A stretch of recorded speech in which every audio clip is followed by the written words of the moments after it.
Hello बच्चों, हम class 9 का स्ट्रक्चर ऑफ एटम चैप्टर पढ़ रहे हैं, जिसमें हमने जे थॉमसन के एटॉमिक मॉडल के बारे में पढ़ लिया है, जिसको ब्लैंक-पुडिंग मॉडल भी कहा जाता है। इसमें हमने इलेक्ट्रॉन और प्रोटॉन के बारे में पढ़ा था कि कैसे होते हैं। उसके बाद हमने रदरफोर्ड के एटॉमिक मॉडल के बारे में भी पढ़ा था।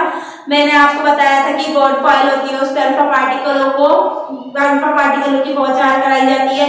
कुछ अल्फा पार्टिकल वापस आ जाते हैं, कुछ टेढ़े मेढ़े दाएं बाएं अपने एंगल से मुड़ जाते हैं। 12,000 में से एक ही अल्फा पार्टिकल ऐसा था जो अपने ही एंगल पे वापस आया था।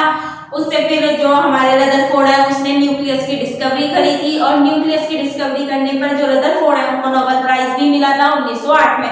और रदरफोर्ड को फादर ऑफ न्यूक्लियर फिजिक्स का फादर भी कहा जाता है, और उन्होंने रेडियो एक्टिविटी के वर्क से न्यूक्लियस की खोज करी थी, डिस्कवरी करी थी एटम के अंदर, जिसको इन फ्यूचर जब साइंस है केमिस्ट्री में बहुत ज्यादा हेल्प मिली थी। बट अब रदरफोर्ड का जो एटॉमिक मॉडल था उसमें क्या ली थी, गोल्ड फॉइल ली थी। गोल्ड फॉइल इसलिए ली थी क्योंकि वो बहुत ज्यादा पतली हो सकती थी। 1000 जितने एटम वो थिक थी, पर उससे पतली कोई भी मेम्ब्रेन नहीं थी। और उसमें उन्होंने पॉजिटिव चार्ज वाले अल्फा पार्टिकलों की क्या करी थी, बौछार कराई थी।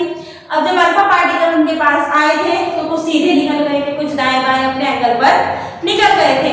अब इसके बाद, इतना मैंने आपको लास्ट लेक्चर में बता दिया था, इसके बाद जो रदरफोर्ड है उन्होंने कुछ बताया था। उन्होंने बताया था कि जब वो मतलब कि जैसे कि ये हमारी गोल्ड फॉइल थी, लेट्स सपोज इसमें अल्फा पार्टिकल आए कुछ इस तरीके से और कुछ यूं करके वापस अपने ही एंगल पे वापस आ गए थे। तो इससे रदरफोर्ड ने बताया था कि मोस्ट ऑफ स्पेस जो एटम होता है, एटम के अंदर मोस्ट ऑफ इनसाइड एटम के अंदर एमिट स्पेस होता है कुछ ना कुछ। अब वो जो हमारा एमिट स्पेस होता है उसमें अल्फा पार्टिकल जब पास हुए गोल्ड फॉइल पे विदाउट गेटिंग डिफ्लेक्ट, वो डिफ्लेक्ट नहीं हुए। Most of space inside the atom is emit because most of alpha particle pass through of the gold foil without getting deflected, बिना डिफ्लेक्टेड हुए। But very few particle, पर कुछ ही particle वर भी deflected, वो क्या हुए, डिफ्लेक्ट हुए अपने पास से, ऐसे करके ऐसे चले गए, कुछ भी हुआ। अब वो डिफ्लेक्शन हुआ उनका इंडिकेट ये बताता है कि जो हमारा पॉजिटिव चार्ज है एटम के अंदर, क्या है, पॉजिटिव चार्ज एटम ने ऑक्यूपाई कर रखा है, जिसके कारण वो ऐसा डिफ्लेक्शन हुआ। पर ये जो पॉजिटिव चार्ज है बहुत ज्यादा लिटिल स्पेस में होता है, बहुत थोड़े से स्पेस में होता है, और very small fraction of alpha particle, बहुत ज्यादा small fraction of alpha particle थे जो डिफ्लेक्टेड हुए थे 180 के एंगल पे। ये इंडिकेट करता है कि ऑल पॉजिटिव चार्ज, जो भी पॉजिटिव चार्ज होता है और मास होता है, वो गोल्ड फॉइल में were be concentrated of very small volume in atom. ये कुछ पॉइंट थे जो रदरफोर्ड ने अपने एक्सपेरिमेंट के बाद बताए थे, जब उन्होंने अल्फा पार्टिकलों को गोल्ड फॉइल पर डाला। उसके बाद उन्होंने बताया कि एटम के अंदर क्या होता है, अधिकतर अल्फा पार्टिकल सीधे निकल गए थे, कोई भी डिफ्लेक्शन नहीं हुआ, पर कुछ अल्फा पार्टिकल ऐसे थे जो डिफ्लेक्टेड हुए थे। इससे उन्होंने बताया था कि एटम के अंदर थोड़ा बहुत स्पेस ऐसा है जो पॉजिटिव चार्ज है, जिसके कारण वो अल्फा पार्टिकल ऐसे हुए। और वेरी स्मॉल अल्फा, बहुत ही छोटे कम फ्रैक्शन में जो अल्फा पार्टिकल थे वो क्या हुए थे, डिफ्लेक्टेड हुए थे 180 के एंगल में। 12,000 में से एक ही एलिमेंट ऐसा था, मतलब कि एक ही पार्टिकल ऐसा था जो डिफ्लेक्टेड हुआ था। यानी कि ये इंडिकेट करता है कि जो एटम होता है उसके अंदर जो पॉजिटिव चार्ज और मास होता है गोल्ड फॉइल का, concentrated a very small volume में होता है एटम के अंदर। इतना आपको पता चला होगा। इसके बाद जो हमारा रदरफोर्ड थे उन्होंने क्या करा था, कैलकुलेट किया था। उन्होंने बताया था कि जो रेडियस होती है वो 10 की पावर 5 टाइम लेस देन होती है। 10 की पावर 5 टाइम क्या होती है, लेस देन होती है रेडियस ऑफ एटम से।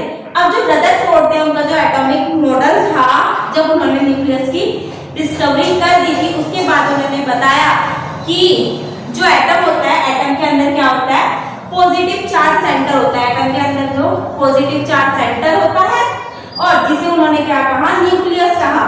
एंड नियरली ऑल मास, जो एटम का सारा मास होता है वो इस न्यूक्लियस के पास ही होता है।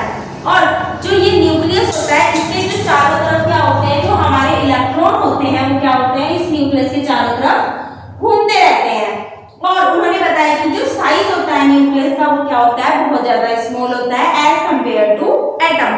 ये हमारा रदरफोर्ड का मॉडल था। रदरफोर्ड का एटॉमिक मॉडल था सिंपली 4 लाइन। अगर मैं आपको शॉर्ट में बताऊं, उन्होंने अल्फा पार्टिकल्स का गोल्डबर्ग से अपना एक्सपेरिमेंट दिया था।